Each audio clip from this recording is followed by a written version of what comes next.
কর্তা, তুমি একবার যাও না ওর কাছে। আমি তো যাবই রে,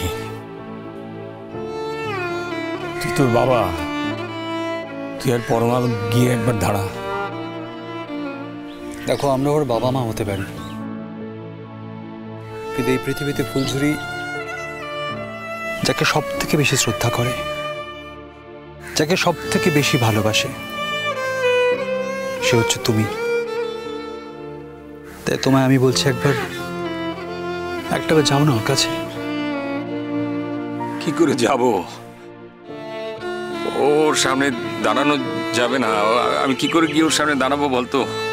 ওর সামনে তো দাঁড়াতে পারবো না।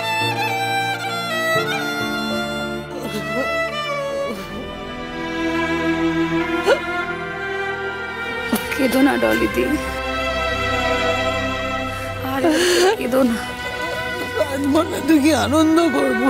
হ্যাঁ, আনন্দ করবো? তোমরা তো নিয়ে চলে যাবে তোমাদের বাড়ির মেয়েকে, নতুন করে বিয়ে দেবে, মনে মনে সেই সেই সেই চেষ্টাই তো করছো। ডলি দি,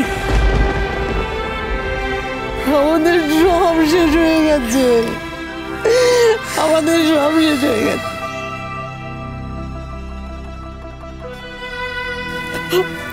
আমাদের বাড়ির একমাত্র রোজগারে আমার বাবা মার সবেদন নীলমণি চলে গেছে, আমাদের ছেড়ে চলে।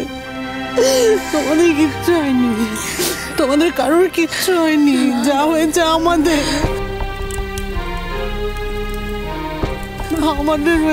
আমার ভাই নেই।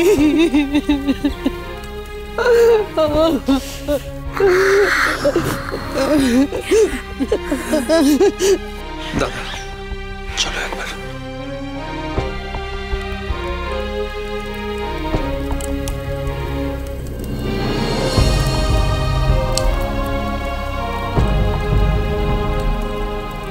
ফুলঝুরি, ফুলঝুরি,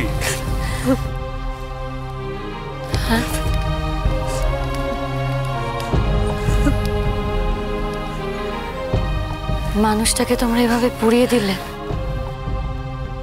খুব কষ্ট হচ্ছে বল।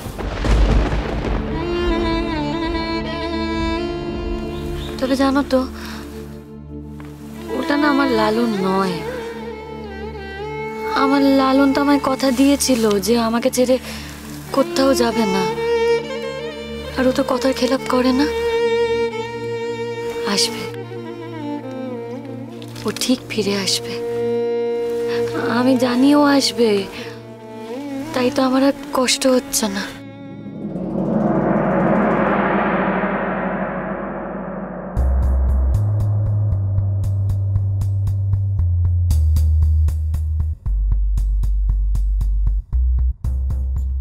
Good morning sir. Good morning. ICU পেশেন্টের কি খবর?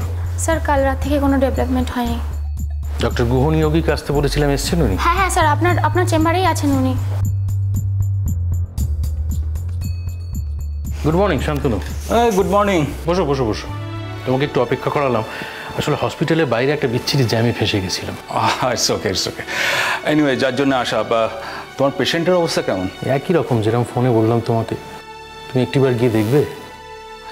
দেখো, ফোনে তো আমি মোটামুটি শুনলাম, কিন্তু আমি একটু ডিটেলসে জানতে চাইছি।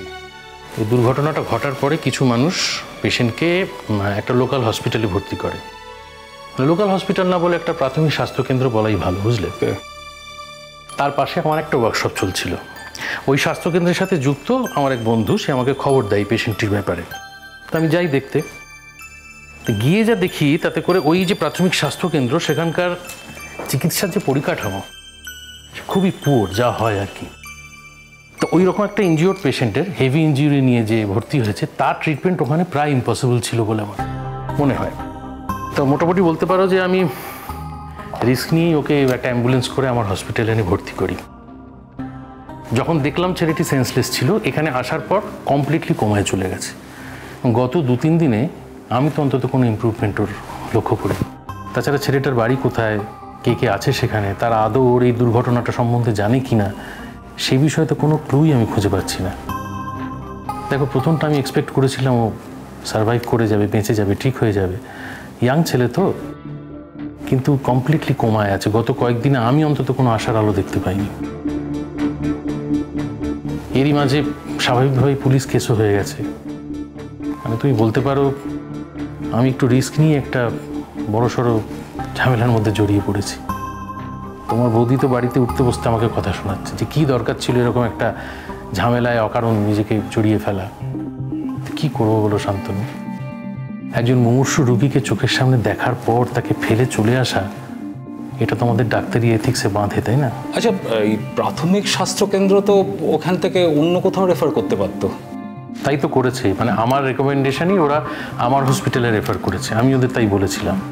দেখো তুমি তো জানো আমার হসপিটালে এই অঞ্চলে মানে মোটামুটি একটা নাম আছে, একটা অন্যতম ভালো হসপিটাল হিসেবে সুনাম আছে। তাই আমার মনে হয়েছিল যে এরকম একটা ফেটাল কেসে এখানকার থেকে ভালো ট্রিটমেন্ট এই অঞ্চলে ওকে কেউ দিতে পারবে না। সেই জায়গা থেকে ওকে নিয়ে আসি আমি এখানে। কিন্তু সমস্যাটা হচ্ছে যে ওর বাড়ি সম্পর্কে, ওর অতীত সম্বন্ধে আমি কোনো ট্রেস খুঁজে পাচ্ছি না। আর স্বাভাবিকভাবেই বুঝতে পারছো ওর বাড়ির লোকেরা নিশ্চয়ই চিন্তায় আছে, কষ্টে আছে।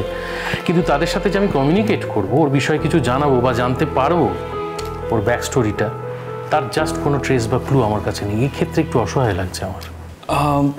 বুঝতে পারছি রজতবাবু। আচ্ছা, একটা কথা বলো তো, ও কি একদমই রেসপন্স করছে না? জাস্ট কোনো রেসপন্স নেই। আমি দেখো আমাদের দিক থেকে সমস্ত পসিবল ট্রিটমেন্ট করেছি, কিন্তু কমপ্লিট কোমায় রয়েছে। দেখো এখন মিরাকেল কিছু ঘটে গেলে হয়তো চোখ খুলবে, কথা বলবে, কিন্তু সেটা যদি ফাইনালি না হয় তাহলে এইভাবেই একদিন সমস্যাটা শেষ হয়ে যাবে।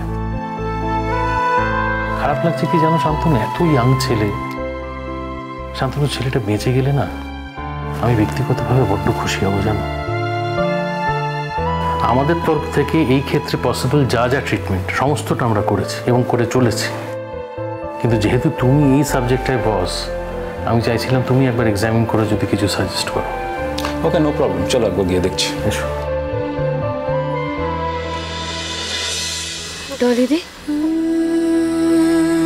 ডলিদি, তোমার ভাই আবার আসবে? এই ন্যাকামো করবে না, একদম একদম ন্যাকামো করবে না, আমি বলেছি। তোমার যদি কোনো ন্যাকামো করা থাকে তোমার বাপের বাড়ির লোকের সামনে করবে, শুধুমাত্র আমার সামনে একদম ন্যাকামো করবে না। ভুল জুড়ে আমি বলে দিচ্ছি, সব শেষ হয়ে গেল, এখন নাকি ভাই ফিরে আসবে। আমি ন্যাকামো করছি না ডলিদি, আমি তোমাকে বলছি গো। আমি ওই যে হাতটা দেখেছিলাম না, ওই হাতটা লালনের মতো ঠিকই, কিন্তু ওটা আমার লালনের হাত নয় গো। ওটা আমার লালনের হাত হতেই পারে না। আমি আমার লালনকে চিনি, আমি ওর শিরা উপশিরা সব চিনি। নাটক বন্ধ করবে, নাটকটা বন্ধ করবে তুমি। আমার অসহ্য লাগছে ফুলঝুরি, অসহ্য লাগছে। এই তোদের রয়েছে, চল না রে বাড়ি চল, আমার ভালো লাগছে না আর, বাড়ি চল। ফুলঝুরি এবার চলো চলো। এই কোথায় যাবে ও? না ও কোথায় যাবে? আমাদের বাড়ি কিন্তু যাবে না। হ্যাঁ, তুমি কিন্তু আমাদের বাড়ি যাবে না, বুঝতে পেরেছো? তোমায় যদি যেতে হয় তুমি তোমার বাপের বাড়ি যাবে, আমাদের বাড়ি যাবে না ফুলঝুরি, আমি বলে দিচ্ছি। কখনো না, আমি গেলে আমার শ্বশুর বাড়িতেই যাব। ওখানে লালনের বয়স্ক বাবা মা আছে, ওখানে তুমি আছো ডলিদি। আমার তো তোমাদের দেখে রাখতে হবে, আমার তো দায়িত্ব আছে। আমি তো তোমাদের দেখে রাখবো। লালন যদি ওই বাড়িতে ফিরে আসে তখন তখন কি হবে? আমি ওই বাড়িতেই থাকবো। না ফুলঝুরি, আমাদের কথা শোন। এখন কটা দিন তুই আমাদের বাড়িতে গিয়ে থাকবি? না গো, না, সেটা হয় না। ফুলঝুরি, তুই আমার কথা শোন। আমি তোর কষ্টটা বুঝতে পারছি মা। অন্য কেউ তোকে বুঝুক না বুঝুক, তোর বাড়ির লোকেরা তোকে বোঝে, তাই বলছি আমার কথা তুই শোন। আমাদের সঙ্গে চল, আমাদের বাড়িতে চল। ওরা যখন তোকে মেনেই নিচ্ছে না, তুই কেন যাবি ওদের কাছে? কেন গিয়ে থাকবি ওখানে?